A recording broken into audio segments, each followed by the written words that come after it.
tudo bem? Eu sou Paulo Purini e eu vou falar de investimentos. Arcabouço fiscal. O que é esse famoso arcabouço fiscal? Eu vou explicar aqui, tintim por tintim, o que é esse arcabouço fiscal. Vem comigo! Primeiramente, se você não é inscrito, se inscreve no canal, curte, compartilha com seus amigos, porque isso ajuda bastante o canal. Uma das primeiras condições do arcabouço fiscal é proibir empresas que têm incentivo fiscal, no caso isenção de ICMS, possam abater na base de cálculo de impostos federais. A empresa ela só vai poder ser isenta na base de cálculo quando ela for fazer um investimento para ela própria. Então o que acontece? Muitas empresas que têm incentivos fiscais por estado, muitos estados existem diferentes tipos de incentivos fiscais. Então a ideia é proibir que essas empresas tenham esse incentivo fiscal, possam abater na base de cálculo lá na frente, quando for declarar no seu imposto de renda. E esse imposto só vai ser abatido se essa empresa for fazer algum tipo de investimento, seja para ela ou investimento para o país, certo? Alguma coisa que proporcione lucro para o país. Um exemplo que eu posso dar aqui de uma empresa que já faz isso é a PetroRio, uma empresa brasileira que extrai petróleo e ela é uma empresa privada. A PetroRio, toda a base de cálculo que ela tem, todo o caixa que ela tem, ela volta para o investimento da própria empresa. Então ela vai crescendo, vai comprando novos maquinários. Isso ajuda no crescimento rentável do país, tá? Ajudando ali o PIB a crescer. E o porquê que isso seria bom, fazer isso com uma empresa? Purini, se taxar uma empresa, então ela vai perder rendimento. Não, porque se ela focar nos investimentos da própria empresa para o seu próprio crescimento, isso ajuda muito o PIB. Eu posso provar com a PetroRio ali que eu mesmo investi na PetroRio ano passado e ela já teve um crescimento de 40%, certo? Então isso é muita coisa mesmo. Tá certo que é uma empresa que era pequena, está crescendo com o tempo, então o crescimento ele não é linear, ele é ascendente. Essa volta de caixa para a própria empresa ajudou demais a PetroRio a crescer, sendo que ela cresceu ali 40% do seu patrimônio. A ideia da PetroRio é crescer 200% em 2 anos. Para vocês verem, isso foi um exemplo de como isso vai ser bom para empresas, porque eu posso dar um exemplo também da Petrobras, que ano passado ela distribuiu em torno de 40% a 60% de dividendos para quem investe na Petrobras. Isso é bom? Bom, por um lado é bom para quem investe na Petrobras. Teve um retorno imenso, certo? Mas por outro lado é ruim também, porque ela não está investindo na própria empresa, entendeu? Então ela ficou, enquanto o país está crescendo, ela ficou aqui, entendeu? Então é bom e ruim. A empresa ela tem que acompanhar o crescimento do país, tá certo? Não só distribuir seus dividendos. Tá certo que isso implica de objetivo de uma empresa para outra, tá certo? Mas eu só estou dando um exemplo prático aqui, o porquê que seria bom essa proibição de isenção de imposto, tá bom? A segunda proposta do arcabouço fiscal é taxar os e-commerces que driblam a tributação fiscal aqui no país. Isso acontece mais com e-commerces norte-coreanos. Eu posso dar um exemplo aqui, a Shein ela estava no processo de tributação aqui no Brasil, só que já foi cancelado, mas a Shein ela não tem a tributação devida justamente porque ela, quando ela fazer uma venda, ela faz uma venda de pessoa física para pessoa física, não uma venda de pessoa jurídica para pessoa física.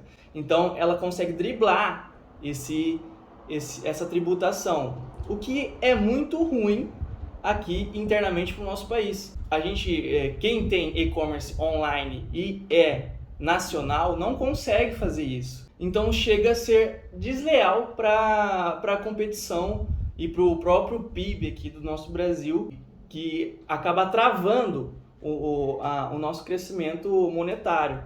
Então, seria leal, assim, de certa forma, taxar esses e-commerces que conseguem driblar a tributação fiscal hoje no Brasil.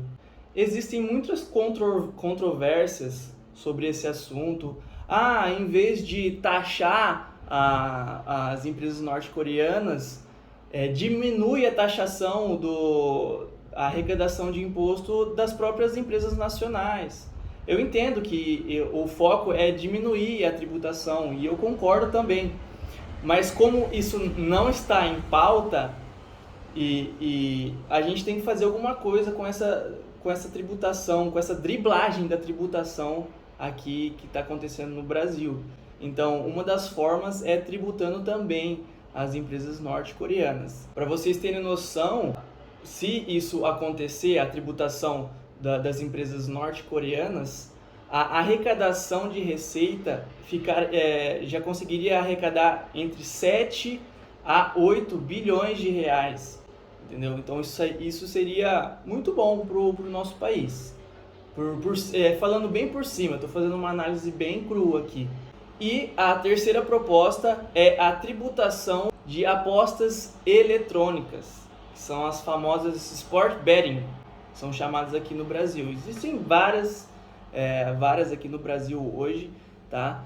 E também tem muita controvérsia nessas casas de apostas, porque não sabe se é legal, se é ilegal.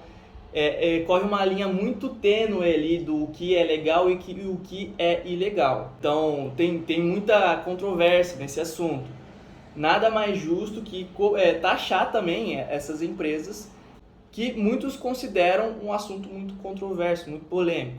Essas empresas hoje arrecadam milhões de reais e com a tributação a receita ficaria entre 15 e 17 bilhões de reais se começassem a taxar essas empresas. Hoje elas são isentas de tributos, justamente porque elas têm o CNPJ atreladas não no Brasil, mas em outros países, tá? Então elas conseguem fazer essa driblagem da tributação fiscal. Se você for criar uma empresa hoje de apostas online aqui no Brasil, eu aposto que você não vai conseguir, porque ela é considerada ilegal. Então por isso que eu falo que há muita controvérsias nesse estilo de empresas. Então, o arcabouço fiscal é um conjunto de propostas que ajudam na arrecadação de imposto, tá? Aumentando ali a receita do nosso governo.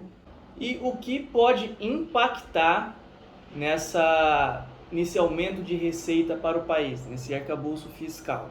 Bom, basicamente, o aumento da receita ele pode facilitar no investimento da infraestrutura do país, tá? Como saúde, educação.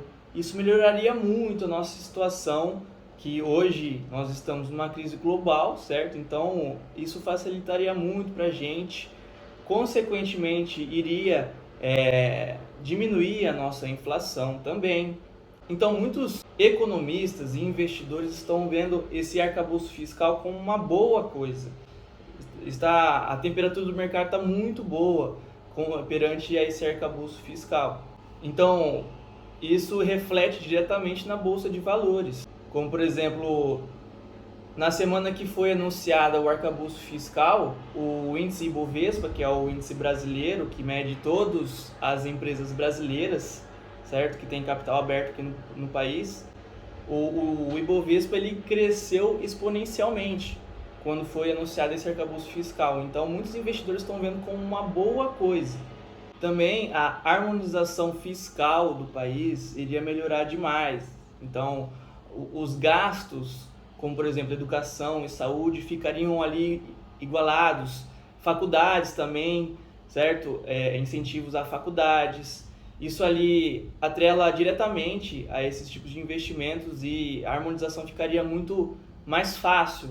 Você conseguiria distribuir igualmente para quase todos os campos ali. O que pode acontecer, o que pode vir a acontecer no nosso país se o arcabouço fiscal for aprovado no Ministério Público. Mas existem várias dificuldades, vários impedimentos que isso pode evitar de acontecer? Primeiro que a ideia de aumentar tributos, os economistas já vão contra, porque o Brasil é um país que tem muita tributação. Hoje a nossa arrecadação perante ao PIB de tributos fiscais, ela equivale a 4% do nosso PIB hoje. Então é 8 vezes a mais do que o governo gasta com infraestrutura. Então o governo ele está arrecadando muito e gastando 8 vezes a menos com infraestrutura. Para onde está indo o resto desse dinheiro? Isso é um impedimento do arcabouço fiscal poder acontecer, poder ser viável no país. Outro ponto importante também, a reforma tributária aqui do país, que já faz mais de um ano que ela está em pauta e ainda não foi concretizada, certo? Nossa Receita Federal ela é muito desorganizada em questão a isso. Então, para tudo isso ocorra como se fosse uma engrenagem rodando lisinha, seria muito difícil justamente por conta da reforma tributária, como vai ficar. O Paulo Guedes, que é o nosso ex-ministro da Economia, ele tentou realizar a reforma tributária e não foi bem sucedida, tá? Ainda ela está em pauta. E quem pegou a reforma tributária para finalizar foi o Fernando Haddad, que hoje é o nosso atual ministro da Economia. Isso seria também um impedimento, porque como nossa tributação fiscal está muito desorganizada, ainda não sabe como é que ela vai andar, então essa parte de cobrar mais impostos não fica viável, porque quem que vai organizar tudo isso, para onde vai, quem que vai distribuir, ainda não está muito certo a nossa reforma tributária. O Fernando Haddad, que, como eu já falei, que é o nosso atual ministro, ele falou que a ideia do arcabouço fiscal não é o aumento da tributação para pessoas que já pagam tributos. A ideia é tributar quem ainda não está pagando, quem está driblando essas regras. Seria muito difícil você pegar todo mundo ali, quem não está pagando, sem afetar quem já está pagando. Então teria que ter um jogo de cintura muito bom ali, uma organização tremenda, pois o nosso país é enorme, então a administração fica muito mais difícil. Esses são alguns dos impedimentos que fazem com que o arcabouço fiscal não se torne uma realidade hoje, mas podemos trabalhar mais para frente, quem sabe, ali a ideia de organizar certinho esse arcabouço fiscal. O que esperar se o arcabouço fiscal for concretizado?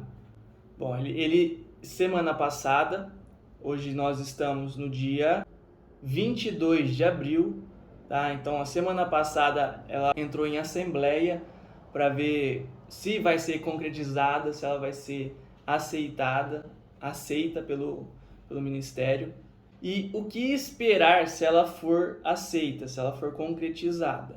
Se ela for aceita, o que os investidores, o que os economistas esperam é que com o aumento da tributação ocorram investimentos na infraestrutura. Isso reflete diretamente no governo que a gente está. Então só resta esperar o que pode acontecer. E se não acontecer do jeito que os investidores e economistas estão esperando, nós temos que cobrar, porque está sobrando sim dinheiro de arrecadação tributária e nós temos que saber aonde está indo esse dinheiro, se isso acontecer. Exigir os nossos direitos, tá bom? De saber o que está acontecendo com o nosso país. Não adianta aumentar a arrecadação se nada for feito.